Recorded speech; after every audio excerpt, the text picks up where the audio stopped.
بسم اللہ الرحمن الرحیم۔ السلام علیکم۔ اچھا سنو نا پلیز یار، ہاتھ تو ہٹاؤ پلیز میری خاطر۔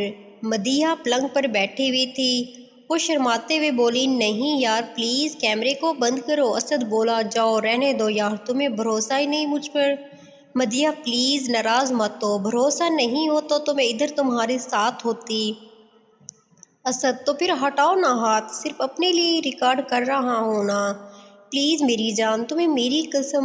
مدیحہ کیا یار اپنی قسم نہ دیا کرو۔ اچھا یہ لو اب خوش، اور اس نے اپنے ہاتھ اٹھا دیے۔ اس مقام تک انہیں آنے سے پہلے مدیحہ ایسی بالکل نہیں تھی۔ مدیحہ نے میٹرک بہت اچھے نمبروں سے پاس کیا تھا اور شہر کے ایک بڑے پرائیویٹ کالج میں داخلہ لینا چاہتی تھی۔ اپنے ماں باپ کی اکلوتی بیٹی تھی اور بہت ہی خوبصورت اور حسین و جمیل تھی۔ والد صاحب ایک فیکٹری میں ملازم تھے۔ اس کے والد کی آمدنی اتنی زیادہ تو نہیں تھی، پھر بھی بیٹی کی ہر ضرورت، ہر خواہش کو پوری کرنے کی کوشش کرتے تھے۔ مدیحہ کی ایک کمزوری تھی کہ اسے بڑے لوگوں جیسا امیر بننا تھا، جیسے غیر ملکی چینلز کے ڈراموں میں حویلیاں ہوتی ہیں۔ وہی دیکھ دیکھ کر اس کے دماغ میں تھا کہ اس کو بھی کوئی راج کمار ملے گا جو اسے اس مڈل کلاس لائف سے دور لے جائے گا۔ ٹی وی پر ابھی بھی ایک غیر ملکی چینل پر اس کا پسندیدہ ڈرامہ آ رہا تھا۔ وہ بغیر آنکھیں جھپکائے رومانس کو بڑے شوق سے دیکھ رہی تھی، جہاں لڑکی ایک چھوٹے سے گھرانے سے تعلق رکھتی تھی اور لڑکا امیر گھرانے سے تھا۔ سچ میں کس طرح آہستہ آہستہ یہ دجالی میڈیا ہمارے دماغوں میں یہ سب بھر رہا ہے۔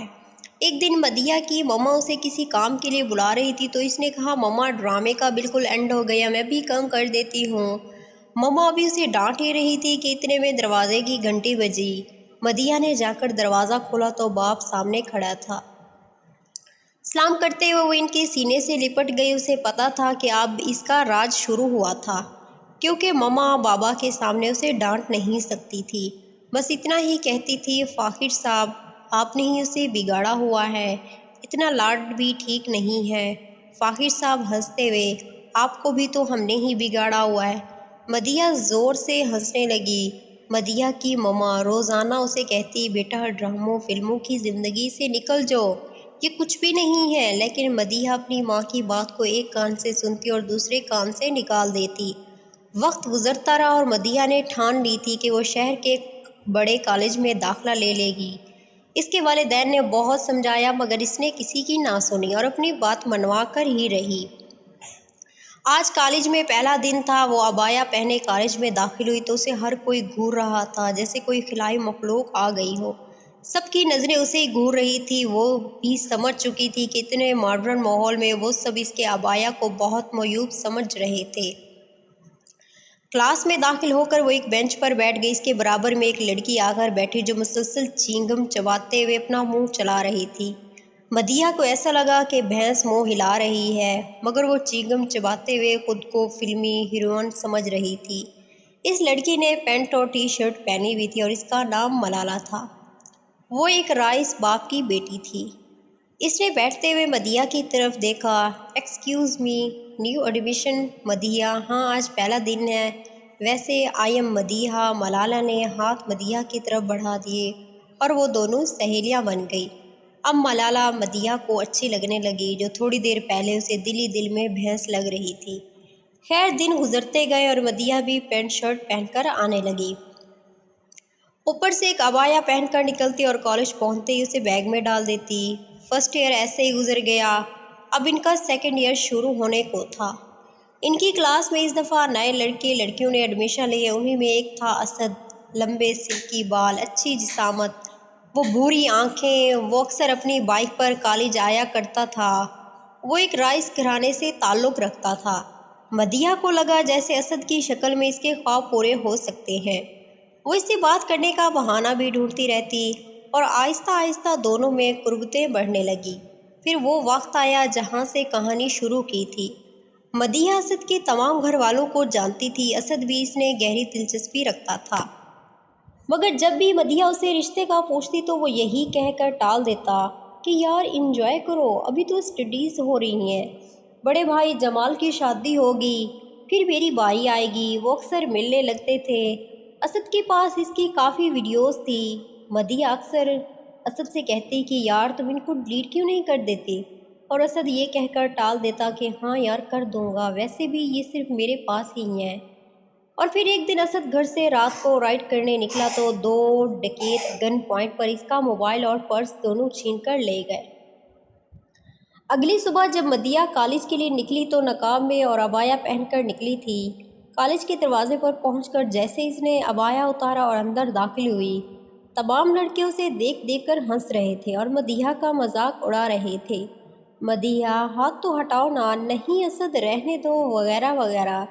یہ سنتے ہی مدیحہ کے پیروں تلے سے زمین نکل گئی اور وہ تیز تیز قدموں سے کلاس کی طرف بڑھنے لگی۔ ابھی وہ کلاس میں داخل ہوئی تھی کہ ملالہ جو کہ بے صبری سے اس کا انتظار کر رہی تھی، اس کا ہاتھ پکڑتے ہوئے اس کو ایک کمرے میں لے گئی۔ ملالہ نے موبائل نکال کر ایک ویڈیو مدیحہ کو دکھاتے ہوئے کہا، یہ دیکھیں۔ مدیحہ سکتے میں آ گئی، اس کا حلق سوکھنے لگا، مگر وہ کپ کپاتی آواز میں کہنے لگی یہ کیسے، اور اس کا لہجہ بھاری ہو گیا۔ مدیحہ نے فوراً اس موبائل سے اسد کو کال ملائی۔ مدیحہ کا دل بہت تیزی سے دھڑک رہا تھا۔